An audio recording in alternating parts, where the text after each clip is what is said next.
Bonjour à tous, je suis Anne-Laure Delarivière, je suis la directrice communication et affaires publiques de Gatewatcher. Je suis aussi la créatrice du podcast Dans l'œil de la cyber depuis 2020. Je suis chroniqueuse pour IT for Business, donc pour l'émission Les Dessous de la Tech. Et je suis aussi membre de l'association Women for Cyber France, membre du bureau. Effectivement, c'est quand j'ai rejoint la société Gatewatcher en 2018. Donc Gatewatcher, c'est une société française qui fait de la détection des cyberattaques. Et là, j'ai découvert en fait tout un monde, le secteur de la cybersécurité, que je ne connaissais pas avant. Avant, j'avais fait en fait 10 ans d'expérience professionnelle dans la communication, mais dans d'autres secteurs. Et donc j'ai mis un pied dans la cyber avec cette société.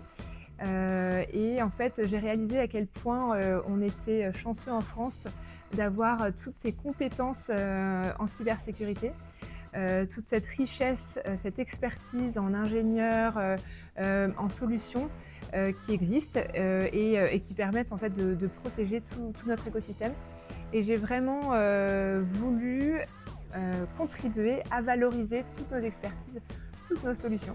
Et donc c'est de là que ça a commencé. Puis ensuite j'ai eu la chance de travailler avec d'autres entreprises dans la tech et dans la cyber pour pouvoir valoriser leurs expertises et leurs solutions. Alors moi, ce que j'aime beaucoup dans mon métier, c'est qu'il n'y a pas de journée type. Il n'y a pas deux journées pareilles. Par exemple, aujourd'hui, j'ai travaillé sur les éléments de langage pour un investissement important qui a été fait pour un de mes clients. Et donc l'idée, c'est de valoriser cette information auprès de l'écosystème, auprès du grand public, d'adapter en fait les messages et puis de l'expliquer à la presse pour que ce soit suffisamment bien relayé et compris par l'ensemble de l'écosystème. Donc ça, je trouve ça vraiment passionnant de préparer les messages et de les adapter à chaque auditoire pour que ce soit le mieux compris. Alors je voudrais lui dire deux choses. La première, c'est de ne pas se freiner, de s'ouvrir et de laisser de la place à sa curiosité. Parce que le secteur de la cybersécurité, c'est vraiment un secteur très riche.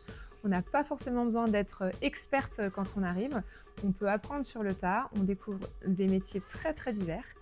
Et la deuxième chose que je voudrais dire aux jeunes filles, c'est l'importance justement d'avoir des filles, des femmes dans la filière. Quand on est dans une entreprise, par exemple, qui subit des cyberattaques, comme tout le monde, eh bien, elle va devoir s'adapter et comprendre en fait le mode de pensée des attaquants pour pouvoir investiguer et trouver des solutions. Et les attaquants, ce ne sont pas toujours des hommes, c'est aussi des femmes.